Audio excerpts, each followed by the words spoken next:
The bakery sat on the corner of an old, slow-moving street, the kind of place that had watched generations grow old, and bring their own children back for the same pastries they'd once loved. Its wooden display cases, polished so many times the grain had softened, held neat rows of cakes, pastries, and rolls behind glass fronts that glowed under warm yellow lights. The smell of butter, vanilla, and sugar drifted through the air like a sweet fog, comforting and familiar, the kind that wrapped around anyone who stepped inside and made them feel for a moment like life was gentler than it really was.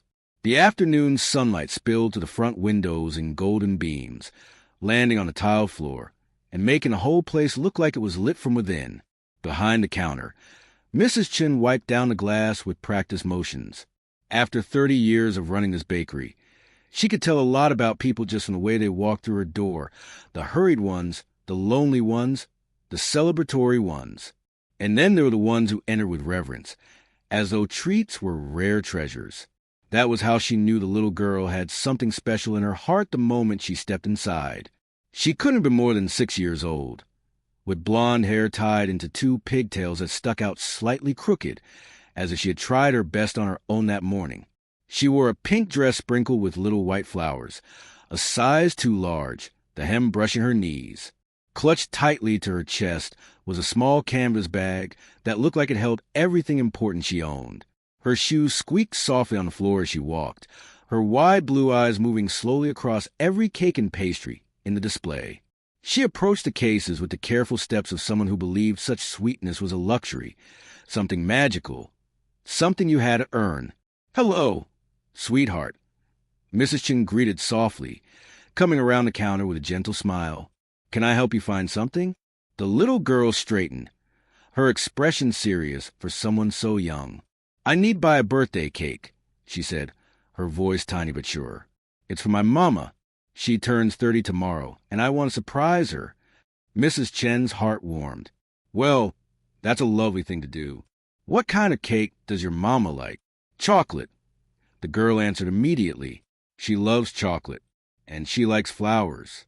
So maybe a chocolate cake with flowers on it." She hesitated, biting her lip, then reached into her canvas bag and carefully pulled out a worn $5 bill. "But I only have this," she whispered. Mrs. Chan felt her chest tighten. $5. The cheapest small cake in the shop was $25.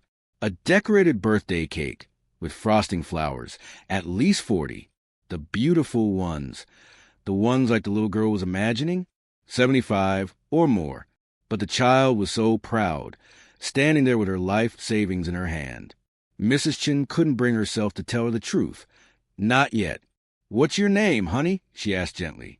"Lily," the girl said, "and my mama's name is Sarah."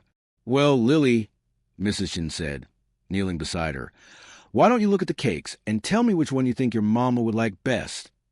Lily nodded eagerly and approached the display again. She pressed her nose lightly to the glass, her breath fogging a small patch. After a long moment of quiet concentration, she pointed to a chocolate layer cake with thick buttercream frosting and delicate flowers cascading down one side. "That one," she whispered. "It's perfect." Mrs. Chen's breath caught. The cake Lily had chosen was one of her specialty creations, custom-made for a customer scheduled to pick it up in 2 hours. $75. Too much beauty, too much time, too much cost, and yet exactly what Lily wanted. She was about to gently guide Lily towards something more affordable when the bell above the door chimed. A man entered. He looked to be in his late 30s, dressed in a black coat over a dark shirt. His face was handsome in a worn, tired way, the kind of tired that came from more than just lack of sleep. His posture carried the weight of someone who had lived too long with loneliness. He stepped quietly behind Lily, hands in his pockets, and waited his turn with a politeness Mrs. Chin appreciated. "Excuse me, sweetheart," Mrs. Chun said softly. "Let me help this gentleman, and then we'll figure out your cake, okay?" But Lily had already turned around. She blinked up at the stranger with those clear, serious blue eyes and said in her small but unwavering voice, "Excuse me, sir, are you sad?" The entire bakery fell into silence. The man froze, blinking. "I what?" "You look sad," Lily repeated with the blunt honesty only a child could wield. My mama looks like that sometimes, when she's worried about money or when she misses my daddy. She studied him. Are you missing someone? Oh, Lily, Mrs. Chin exclaimed, flustered. I'm so sorry, sir. She didn't mean. But the man lifted his hand, gently stopping her apology. No, he said quietly, his voice softening in a way that made him seem younger. It's okay. He crouched so he could meet Lily's gaze. You know what? I am a little sad. I am missing someone. How did you know? Your eyes, Lily said simply. They look lonely. The man exhaled, a sound halfway between a sigh and a laugh. A sound of someone surprised to be seen. You're very perceptive, he said. What's your name? Lily. I'm Daniel, he said, offering a gentle smile. Nice to meet you, Lily. What brings you to the bakery today? I'm buying a birthday cake for my mama, she said proudly, holding up her $5 like it was a medal. She's turning 30 tomorrow, and I saved for 3 months. I want to get her the chocolate cake with the flowers. Daniel glanced at the money, then at the cake she'd pointed to, and Mrs. Chin saw something shift in his expression, a spark of understanding. That's a beautiful cake, he said softly. Your mom is lucky to have such a thoughtful daughter. Lily swallowed, her voice dropping to a whisper. But I don't think $5 is enough. She looked down at the crumpled bill. But it's all I have. Daniel was quiet for a long beat.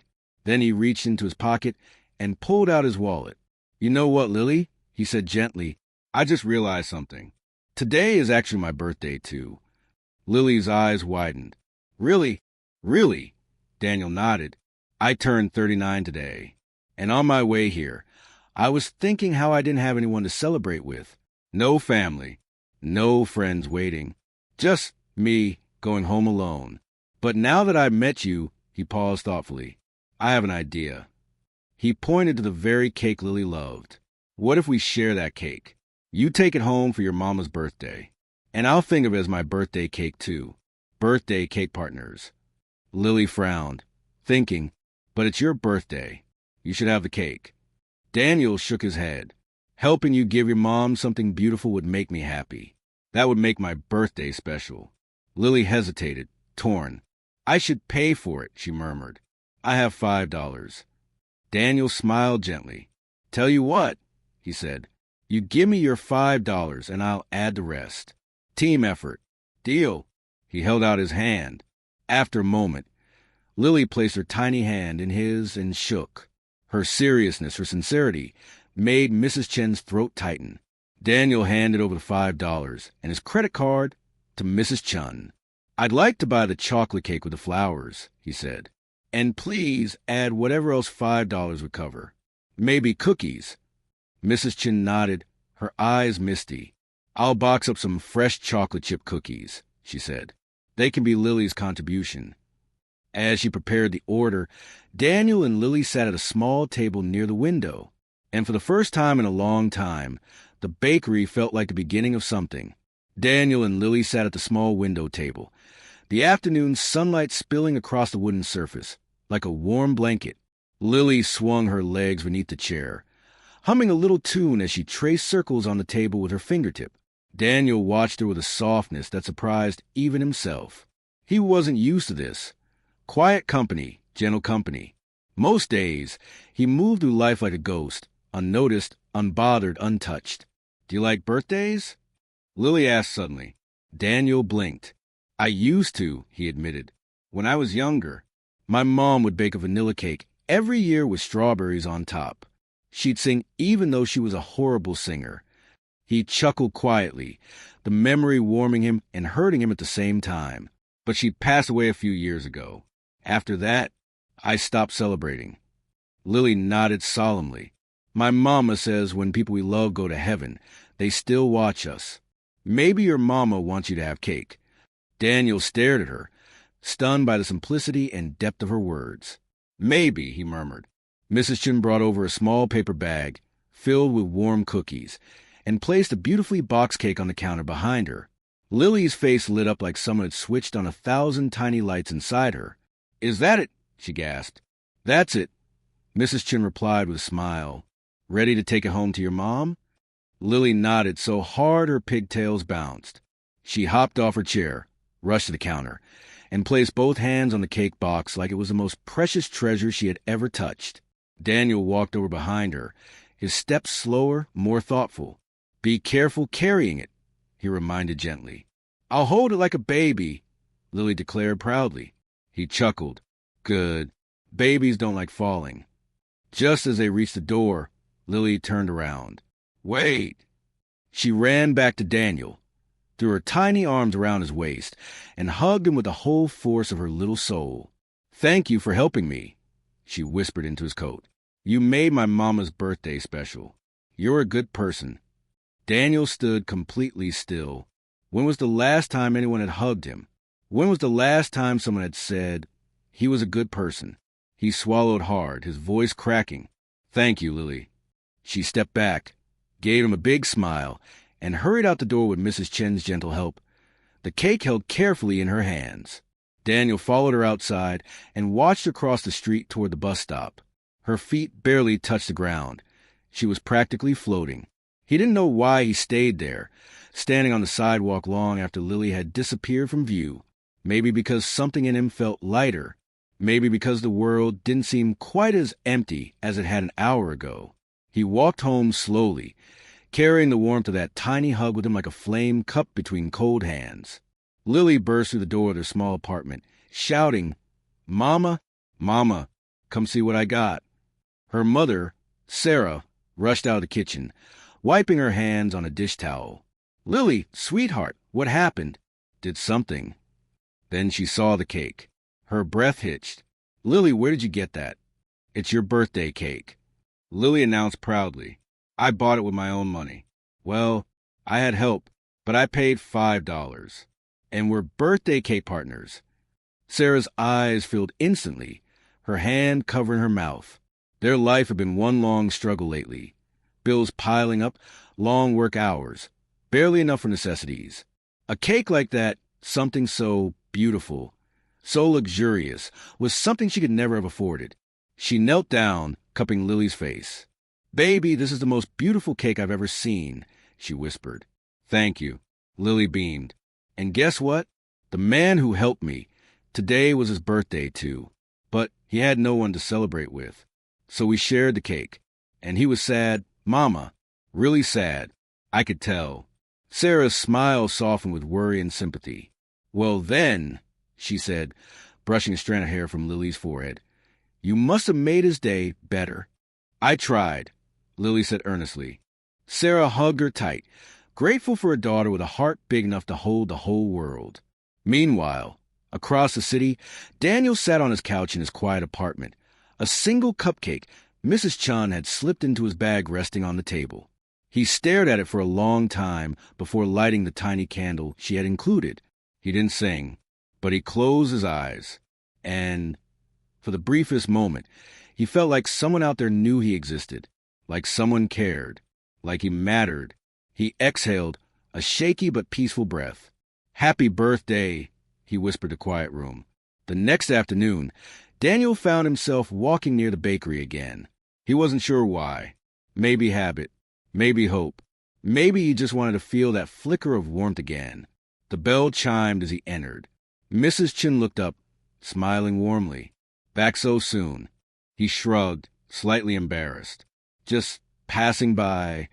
She folded her arms knowingly, or maybe hoping to see a certain sunshine-haired little girl again. He tried to hide a smile, but failed. "Maybe." Mrs. Chin walked around the counter and patted his arm. "You did a good thing yesterday," she said softly. "People don't always realize how much small kindnesses matter, but they do." Daniel nodded slowly. "She reminded me of something." "Oh, what's that?" "That I'm still human," he said simply. The words hung in the air, gentle, honest, and fragile. Mrs. Chen's eyes softened. "Well, my bakery is always open to you. And Lily, too."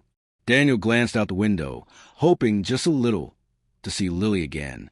Not because he needed something from her, but because she had given something to him. Hope, a feeling he thought he had lost. A week later, on a breezy morning, the bell above the bakery door chimed again. Daniel looked up from the small table where he'd been reading a newspaper. Lily rushed in like a gust of sunshine. "Daniel!" she shouted across the bakery. He froze. She remembered him. She ran to him. "Lily?" he asked, stunned, as she launched herself at him in another fierce hug. "I went to the bakery last week to find you," she said breathlessly. "I wanted to show you my birthday card from Mama. She drew us on it, me, her, and you." Daniel laughed, genuinely, the sound ringing through the bakery like a soft bell. "Well," he said, eyes warm, "I'd love to see it." She pulled out a folded piece of paper, worn at the edges. The drawing was simple. 3 stick figures holding hands in front of a big chocolate cake. Underneath, in Sarah's handwriting, "Thank you for helping my daughter give me something beautiful." Daniel's throat tightened. "Your mama is very talented," he said quietly. Lily nodded proudly. She said, "Good people should know when they've made someone's life better." He blinked. Good people. He wasn't used to hearing those words. But with Lily, they didn't feel like a lie. They felt like a possibility. Over the next few months, Daniel found himself visiting the bakery more often. Some days he arrived just in time to see Lily after school. Some days he talked with Sarah, who always greeted him with gratitude and warmth. He learned that she worked 2 jobs, that Lily loved reading stories, that they didn't have much money or family, but they had each other. And slowly, gently, without rushing or forcing, Daniel became a part of that each other. He helped Lily with her homework sometimes. He walked her to the bus stop when Sarah worked late. He and Sarah shared quiet conversations that stretched into laughter and comfort. The loneliness in his eyes softened. And one evening, as they all sat at the little table in the bakery with warm bread and hot chocolate, Lily looked at Daniel and said, "You don't look lonely anymore." He froze, then smiled. "No," he said softly, "I don't." "Good," she said matter-of-factly, "because you belong with us now." Sarah's eyes met Daniel's, and something unspoken but undeniably real passed between them.